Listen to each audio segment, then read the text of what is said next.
I'll give it to 12:01. Still got some people coming in.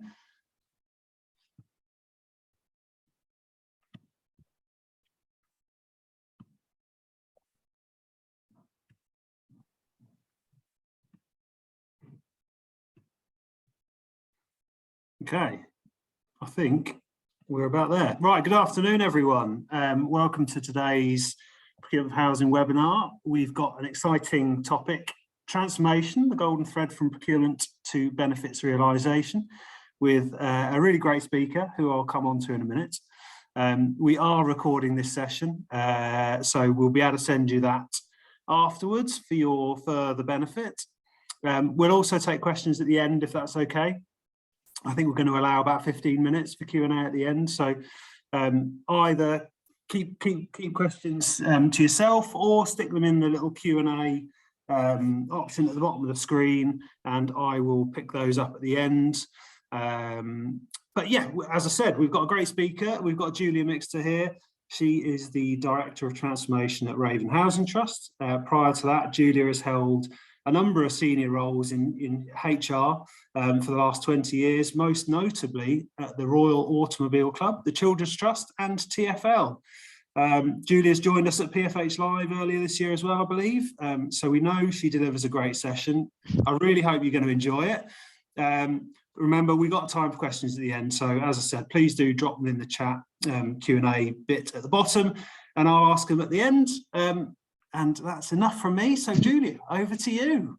Thank you very much, Guy, and thank you to all of you for joining the session today. Really lovely to be here with you today on what is, looking out of my window, an incredibly miserable day of November, pouring with rain. But never mind, hopefully we'll bring some sunshine and joy to your hour here. So yeah, I'm Julia Mixter. I'm Director of Transformation at Raven Housing Trust. We are a housing association in the south east of England, and I'll come on to more of that in a moment. If there's one thing I'd really like you to just spend a bit of time reflecting on during this presentation and after it is, if you're a leader, whether that be in procurement or transformation or IT or any other area really, is what is your legacy? Hopefully slightly longer than Liz Truss's, but it's worth spending a little bit of time reflecting on when you decide to retire or move on to your next role, or in my case, go on and achieve a lifelong dream of running a pub. What is it that you've left behind? What is actually going to be truly different? What are the numbers that you can put on your CV that were driven by the things that you've done in transforming your business? And what are the staff who are working in your organisations going to be saying about you as they walk out of your leaving do at the pub? You see, as pubs are a bit of a common theme in my presentation. And that sounds very, very solipsistic. And I do entirely know that the vast majority of the success of transformation, certainly at Raven, is down to the teams across Raven. But as a transformation leader, I think it's really important to stand back and ask those questions, because it helps you constantly reset the focus on outcomes and achieving those outcomes, and to know that you've left something that has been truly transformed for the better, unlike the type of transformation delivered by Gerald Ratner, for those who are old enough to remember how he managed to transform an organisation very successfully in about 60 seconds, but probably not in the way that he intended to. So who are Raven? We are a housing association, as I said, in the southeast of England. We're about 7,000 homes, so we're not very large, but our purpose is simple and really quite powerful: to build homes and to change lives. And the title of my session, as hopefully you know, is The Golden Thread from Procurement to Benefits Realisation, which links us right back to the question I set out at the beginning, because we should never really start on transformation without knowing the outcomes we're seeking to achieve. But in the same way that 90% of diets fail, humans remain determinedly optimistic to start them regardless. And the same can be said of housing associations and transformation. We're told there's virtually more chance of winning the lottery than successfully doing transformation, and yet we still embark on it anyway. But my question is, when McKinsey tell us that 7 in 10 change programs fail, what do they really mean by that? And my guess on this is that it's about failing to achieve their goals, whatever they may be. And I think that's a really interesting place to start, because actually some organisations embark on transformation without necessarily being as clear on their goals as perhaps they should be. So the first question any organisation should ask itself before embarking on transformation is, why do we want to change? What are our change drivers? And do we really understand them? Is it competition? Is it changing capability needs? Is it a need to scale and grow or prepare for merger? Is it because we need to improve CSAT or improve the delivery of our services? Or do we want to move to a more proactive maintenance model? Because the answer to those questions should really drive the whole size, scale, and speed of transformation. And if you want to join an organisation that says we want to do digital business transformation, it's worth holding their feet to the fire to be ultra clear on that why. For me, digital choice is like walking into those awful American candy stores in Oxford Street, which as a parent of a teenage son, I spend far too much time in. You have an array of shiny packaging with a promise of these amazing goodies, but often once that wrapping's taken off, the reality is a bit deflating and the chances are you can't afford everything in that shop.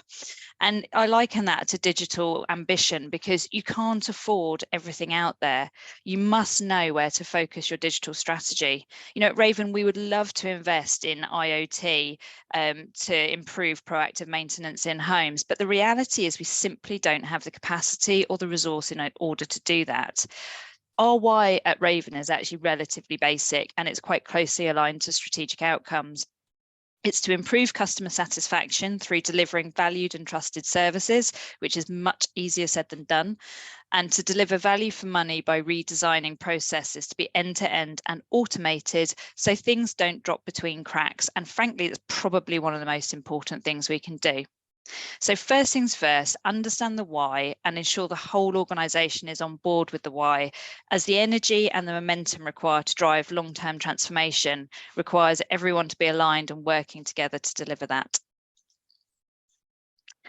And I suppose the next question then is actually, what are we trying to change from and to? Transformation is probably the most overused word in the world, and yet actually sometimes we're not clear on what the gap between the two, the from and the to actually is. Change management specialists will tell you that you should paint that inspirational picture of the future. But I think it's more important to identify who needs to hear what from whom. My mother was an English teacher. So the reality is that the central transformation team should always have that end goal in mind. And I think as Director of Transformation in my role, it's really important to be able to articulate a clear and holistic target operating model, which ensures there's a future vision for every part of the organisation across system, process, decision-making, people, governance, and services. And taking that holistic whole systems thinking approach is super important. It's something I talk about in a lot of presentations. But really, many people in your organisation don't know nor care about your target operating model. For the rest of the organisation, the future vision actually is best coming from the people on the ground, from your product leads and your sponsors, the managers in the business.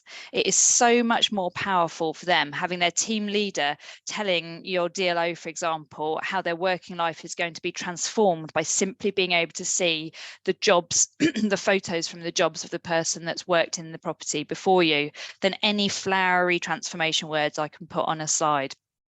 Having managers, super users, and engaged champions who can keep everyone going on the ground and keep that positive momentum when the programme feels unbearably painful and you are delaying your go live for the second or third time is actually hugely important. So by all means, have that very clear vision for the future and have a program team and executive sponsors aligned to that, but then allow them that space, give them the framework to work within, but allow them the space to know best how to communicate that to their teams. So what about Raven's why? Well, if you look at the date on the slide, this comes from 2019 when we were putting together our business case for transformation. And our starting point came with a good current operating model analysis, which is not for the faint-hearted, but it gives you that very comprehensive and thorough baseline to ensure that your business case is built on robust evidence of what needs to be improved.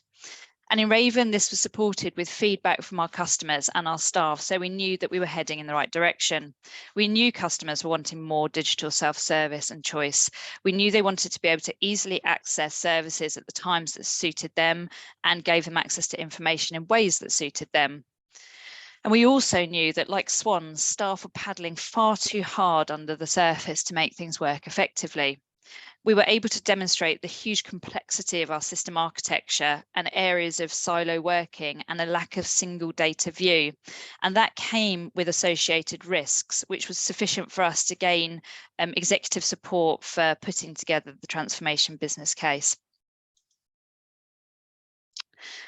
And we articulated our future in a target operating model. And as you can see from what is an incredibly basic PowerPoint slide, it is not very pretty. I'd much rather we came up with a better designed version of this, but fundamentally it holds some very important principles. Firstly, we wanted to have a trusted and single data source. We wanted a culture of agility and continuous innovation and improvement. And those weren't just words, that came out of utter frustration of working with legacy system providers where anything we wanted to change would take 3 months to go and just build a new form. And that can't possibly work in our current digital era. So we needed to know that whatever technology we were bringing in would work with us as a business and grow and change and develop on an ongoing basis. We wanted to automate processes within business process flows so that things couldn't drop between those cracks. We wanted omni-channel, not multi-channel. So we wanted to know that every contact our customers made with us was connected together and that our response was holistic and consistent. And we wanted to have a 360-degree view of the customer. So you didn't have that place where the left hand and the right hand don't know what they're doing and don't know who last had contact with the customer. And we wanted to work alongside our customers in order to design this, to give them the services they said they valued and trusted. And to be honest, this could be the target operating model of about 85% of housing associations I speak to, but it really has helped us as a check and a balance throughout everything we're doing. And it honestly hasn't changed significantly in the 3 years of the programme that we've undertaken.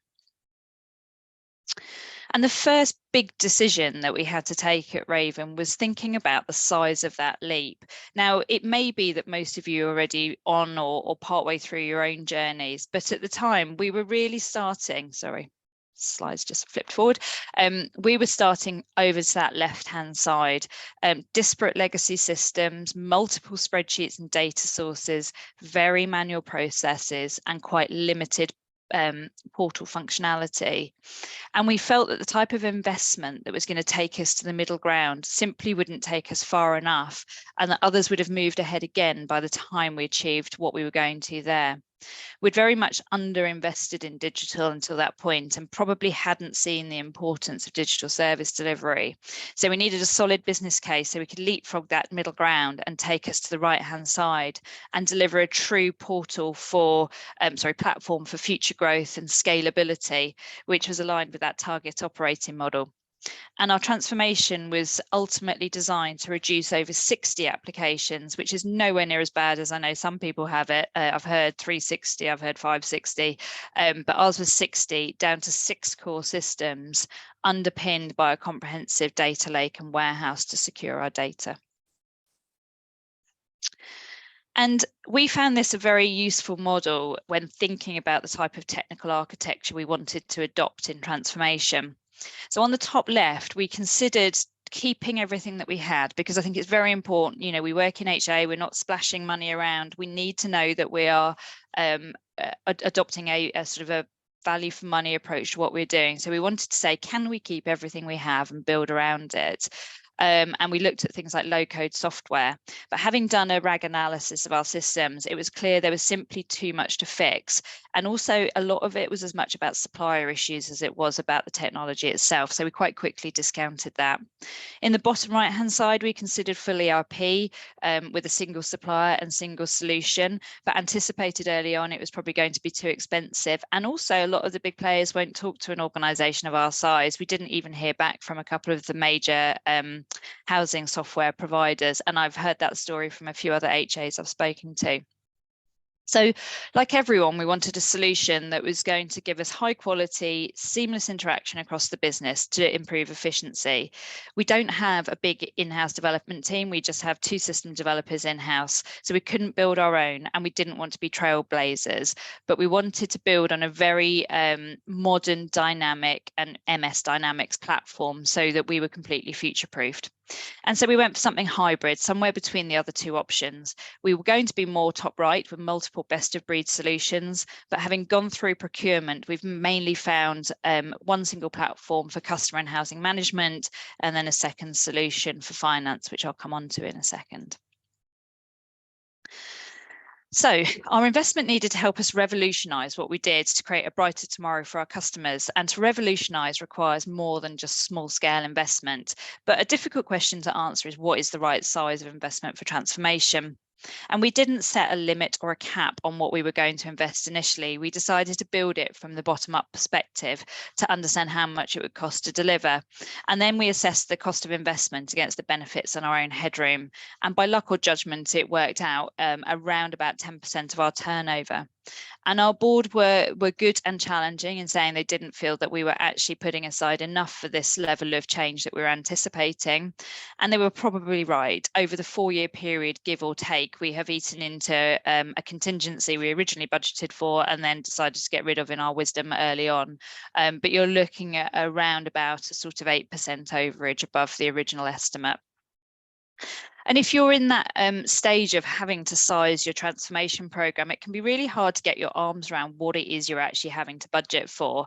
I won't sort of dwell too much on this, but the types of things that you've got to make sure you're considering, starting with the product itself, which may or may not be pre-configured. If they tell you it's 80% out of the box, it isn't. You will need more configuration.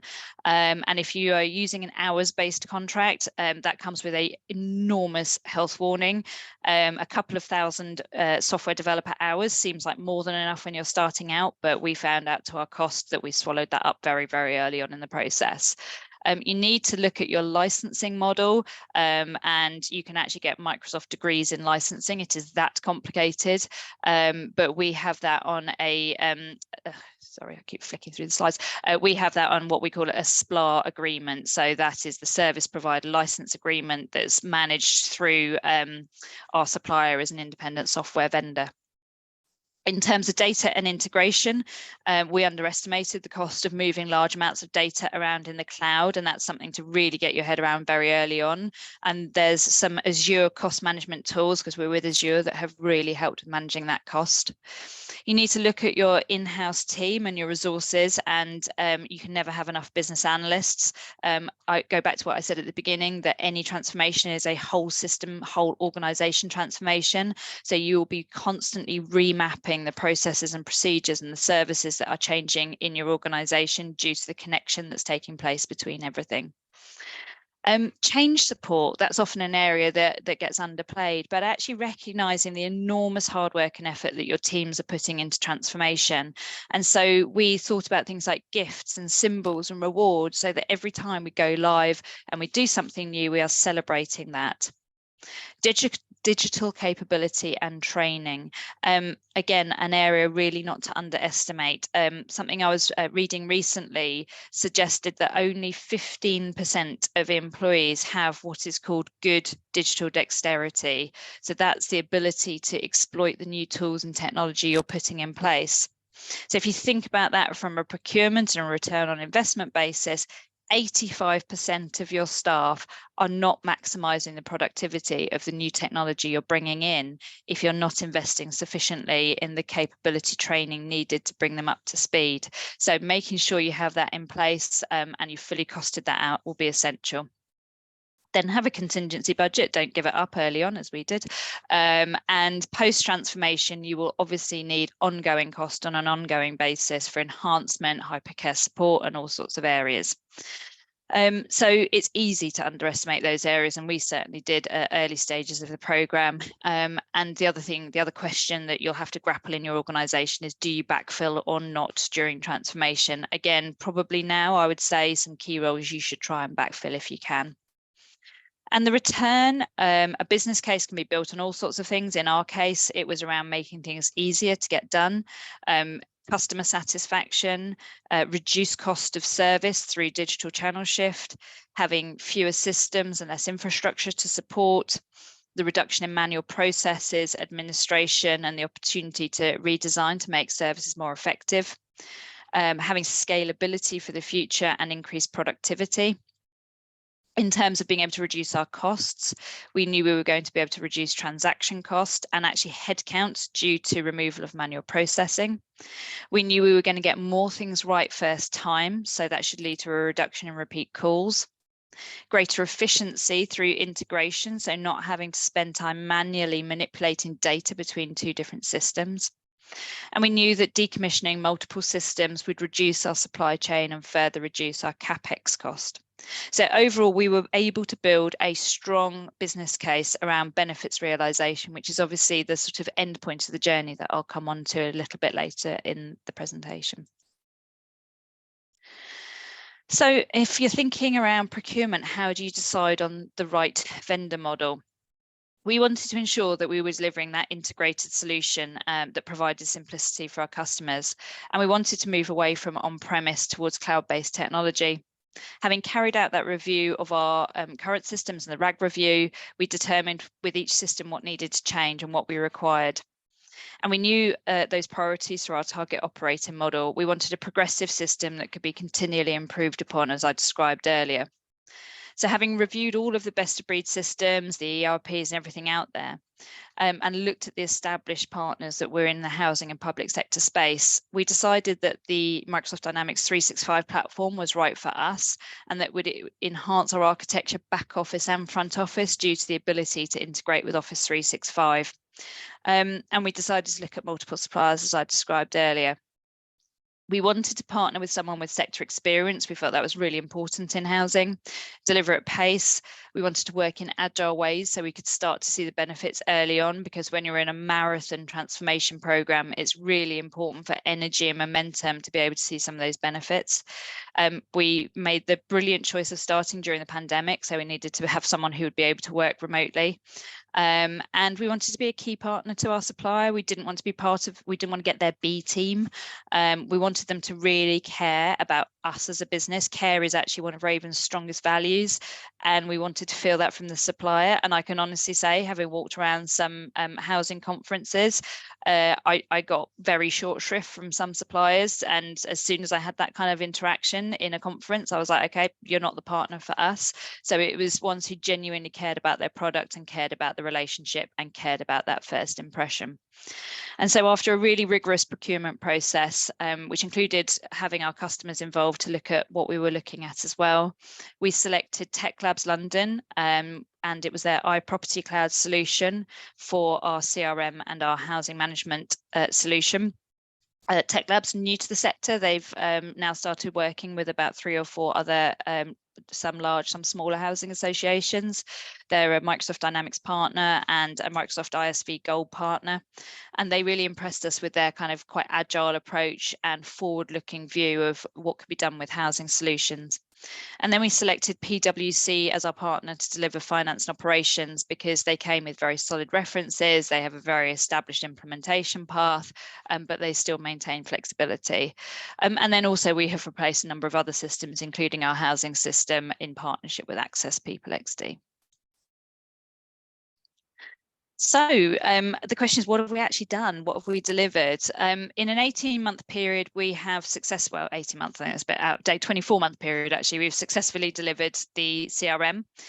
We've mobilised over 100 frontline workers via field services. We have built-in notifications and text messages to let customers know that staff are on their way and to gain their feedback. We've designed and delivered an integrated our telephony solution with our CRM solution, so that our staff can identify customers when they're calling. There's an automatic pop-up and it tells them exactly who's calling. They get immediate access to their record. You can imagine how much time that saves on every single call that comes into our contact centre. And in the same timeline, on time and in budget, we've delivered the Dynamics F&O solution, and that fully integrates with our customer relationship management solution, including Microsoft's dual write, so that supplier data is entered once and then it is maintained fully across all systems. And we have moved all of our documentation into SharePoint as well. We've completely enhanced our customer experience through delivery of a new corporate website, and we've launched our new customer portal, which is My Raven. And within that product set, customers can pay rent, set up direct debits, they can raise ASB and complaints, they can add documents, and they can have two-way communication with us throughout the complaints and the ASB process, and they can schedule and track repairs, which is functionality that we're about to improve in the next 2 to 3 weeks. And as a result of all of that, we have already seen a significant increase in our digital customers. In addition, our contractors also have a dedicated portal to receive, update, and invoice for works completed, and there is much more to come.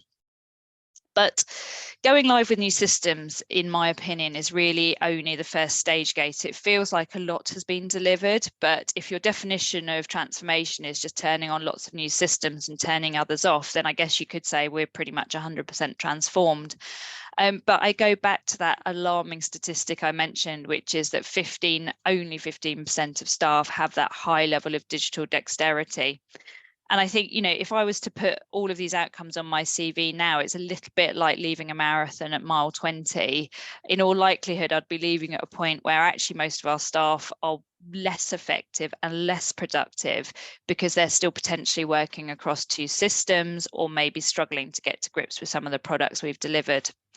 And so embedding for me is now the name of the game, to such an extent that we've actually hived off some of our program team to focus solely on helping our organisation to be as effective as it possibly can be on all of this new technology, through bug fixing, enhancements, or training. And so on to benefits realisation, which sometimes feels like the sort of holy grail, the unicorn of transformation in housing, and it is astonishingly difficult. This is our scorecard, and this tries to give you a simple and 4-box model effectively of what we're looking to achieve through transformation. What I would say is this approach takes a lot of measurement and time. You almost need a work stream in its own right to manage benefits realisation. It requires you to have a good idea of your baseline costs and baseline measures, which is ironically incredibly hard, given the whole point of transformation is you can't get your hands on the data you need in the first place. So it's a place where a lot of us struggle. But I guess I have a bit of a formula now for articulating a clear benefits realisation strategy. It starts with mapping out your as-is processes in your current operating model, really trying to get as much as you can the data around volume and cost to serve, and trying to get your business to validate it so they don't start arguing with that further down the line. And gather as much surrounding baseline insight as you can as well, such as customer insight and levels of staff digital capability. Then it's about establishing all of the directors across the business as responsible sponsors for projects in the programme. It's vitally important that everyone has a vested interest in the success of transformation across the business. Otherwise, it can very quickly become a bit of a blame game in terms of non-delivery. So having everyone sponsoring and a vested interest across the business has been very, very important for our success.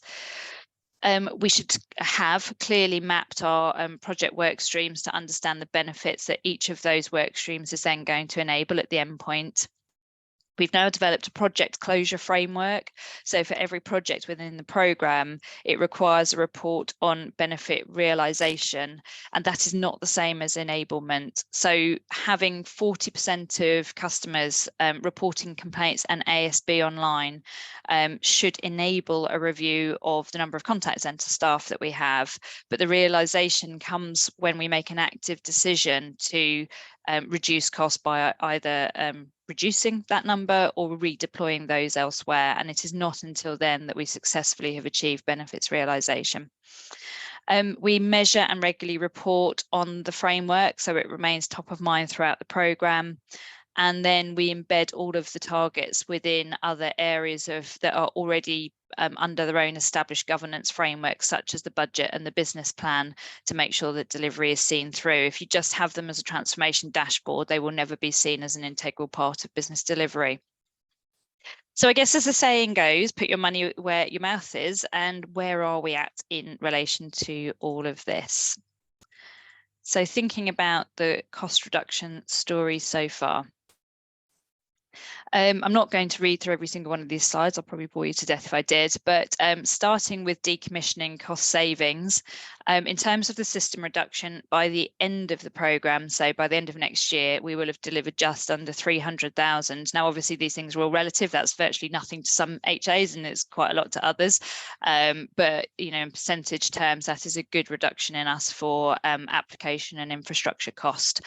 And as I said before, we've moved from a complex environment of around 60 non-integrated systems to just 6 that are fully integrated and working across one data lake.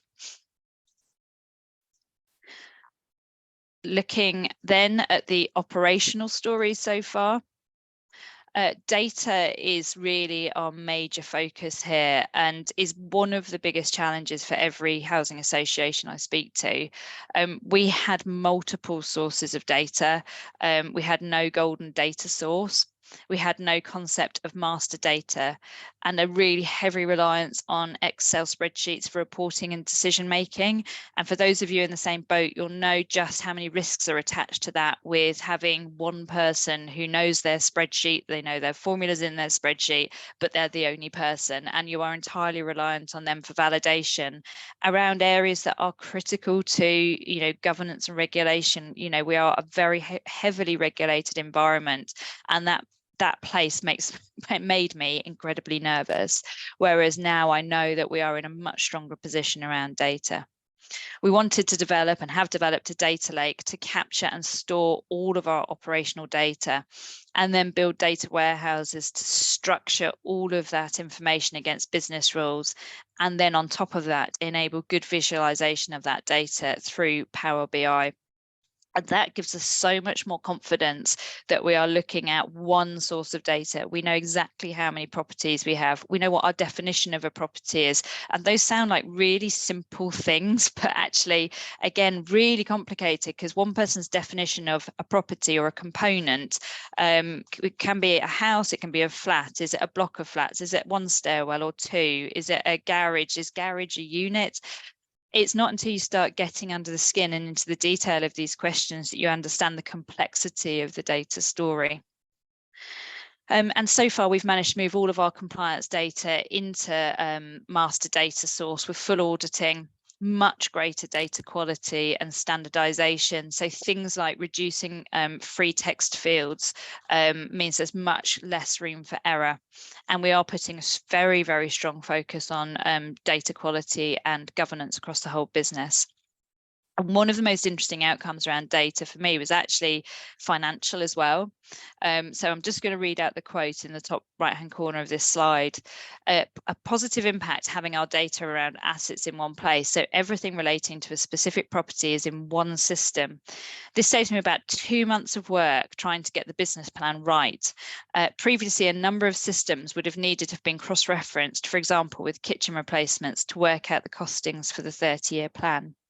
So this person, I was trying to do some sort of positive stories around the changes that we were making. And this person in finance used to spend so much of their time simply reconciling data across 2 systems, whereas now they can actually do the job they were brought in to do, the one they want to do, which is to analyze and to add value to the process rather than simply crunching the numbers. So it's a really, really positive story for them. But we do recognise that the data journey is a really long one, and we obviously have a way to go. We're currently recruiting a data quality officer to embed that really strong sense of data governance and procedures that we've started. to support us with data quality reporting and continue with levels of risk reduction as well across the business.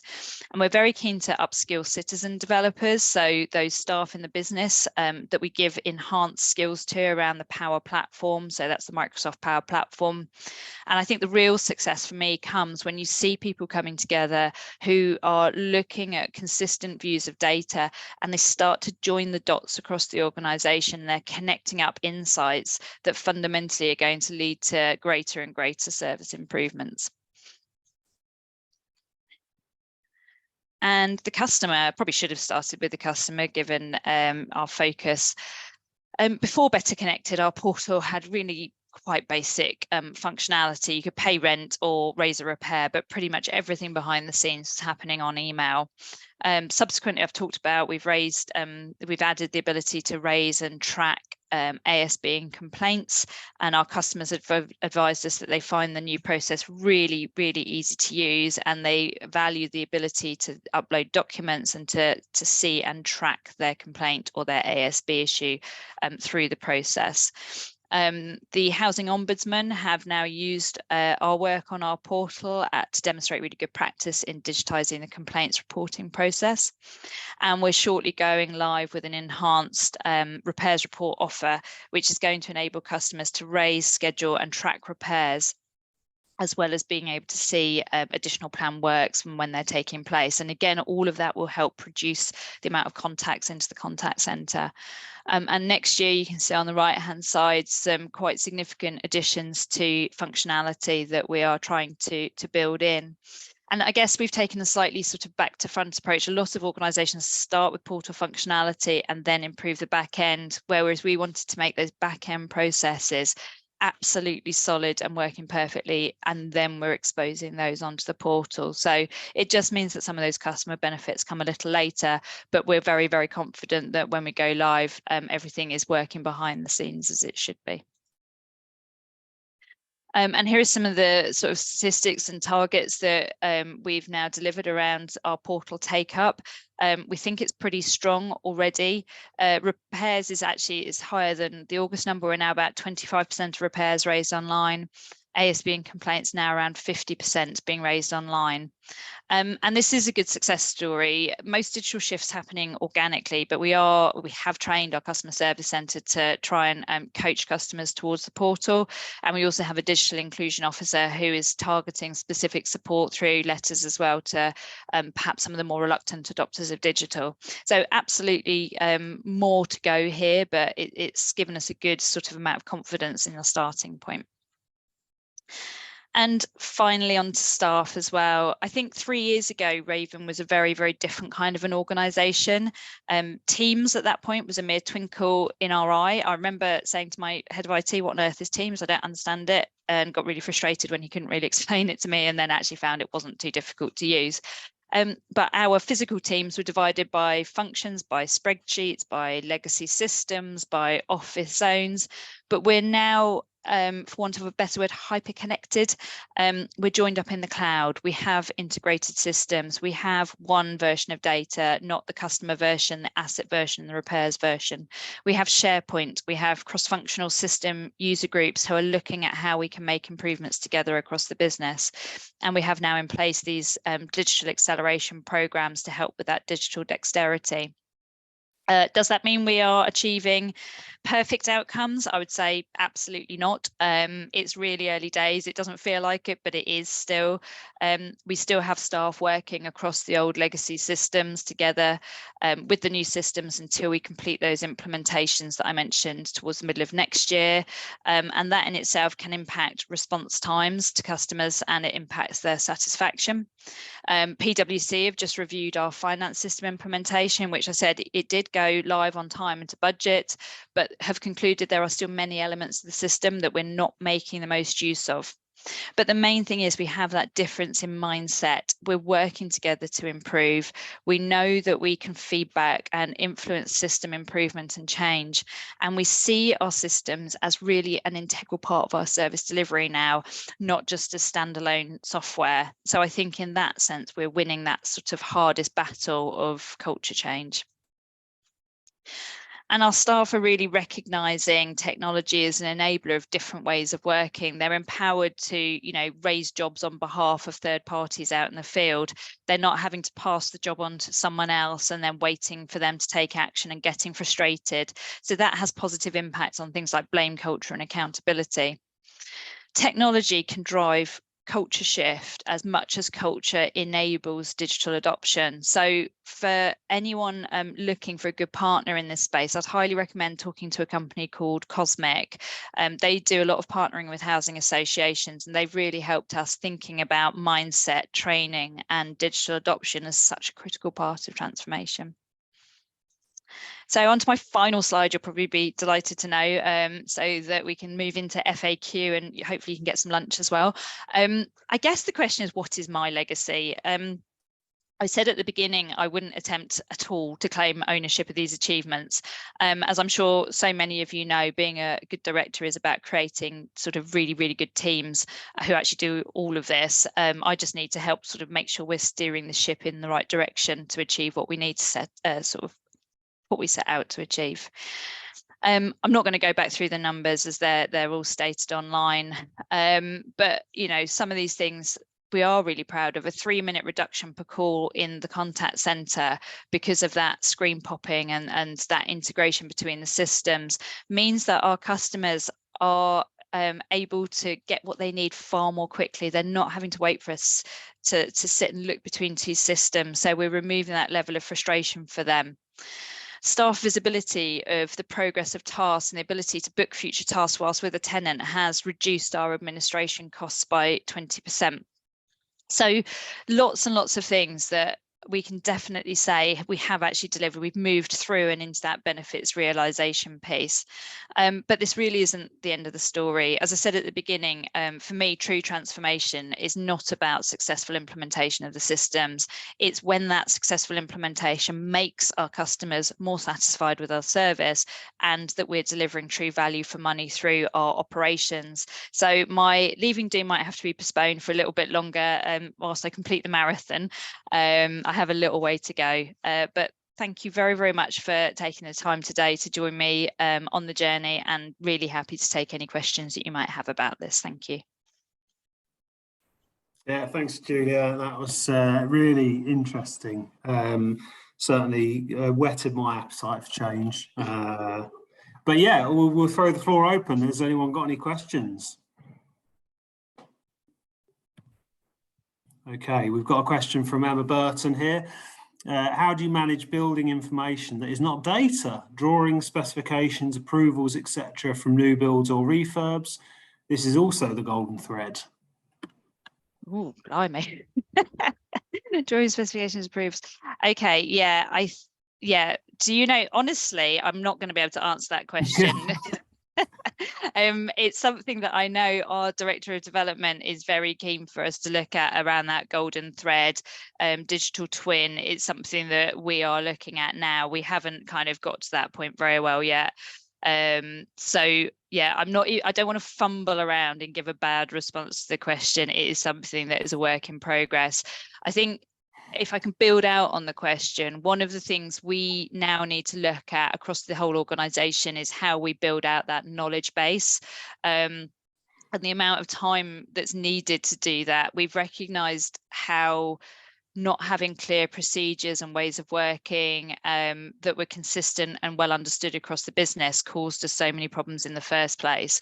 So that is, I would say, it's almost a work stream in its own right now, how we're going to build that out and look at what Microsoft are developing, because problem is with Microsoft, they keep developing and changing kind of SharePoint and Teams and Viva and everything sort of, it's how we put that information together in such a way as staff can access it most easily and share that information between like assets and development and other areas. So work in progress. Thanks, Julia. Well, Emma, hopefully that went some way to partly answering the question. Drop me an email afterwards and I'll try and get you a better answer than that. Great. We've got another one here from Barry Ashby. What type of tender procedure did you use, or the types of contracts that you entered into? On both, I think it was G Cloud. So okay. we went down the G Cloud route at the time. and it's been okay. I'm very honest, and I would say we have learned so many lessons about the type of contract we put in place. And I think if I had my time again, we would have spent far more time on contracting at the beginning of the relationship, and rather than relying on pretty much the standard terms, making it absolutely certain that we were clear on our expectations. So yeah, I would probably have added about 3 or 4 months in terms of setting out our requirements, our expectations, our SLAs and things. That's where we went wrong. Fair point. I'm going to do a shameless plug. I'm talking at the NatFed Assurance Academy tomorrow about procurement and contract management, and that is exactly going to be one of my points. Is there's a traditional bell curve of effort in the procurement process where you don't spend an awful lot of effort at the beginning, loads of time running a process, and then not a lot of time at the contract management. And actually, you should do it the other way around. The process should be really simple and run itself. And as you said, Julia, all of that time and effort that you spend up front designing and building your contracts and your contract management methodology and KPIs, it pays dividends at the back end, and that benefits realisation. So I'd highly agree with you. If you ever need a cheerleader or a supporter behind you, then let me know, because I couldn't agree more. And for those who don't know, G-Cloud, it's a digital marketplace. It's an online catalogue of suppliers, essentially, where you select through to find the system or supplier that best meets your needs, rather than in a traditional competitive process where you'd seek tenders. So it's a slightly different way of running the process, but it's really well suited for those digital outcomes that Julia's talked about. So hopefully that's answered your question, Barry. I'm going to ask one of my own at this point, and just what you would say was your biggest, or maybe 1 or 2 biggest learnings from this whole process, Julia. I know you sort of talked about that, spending more time at the front end, but as with all things in life, it kind of never goes the way you think. So what would your top tips for anyone kind of thinking about or just beginning their own transformation journey be? Yeah, and given the audience, I can't reiterate that bit enough.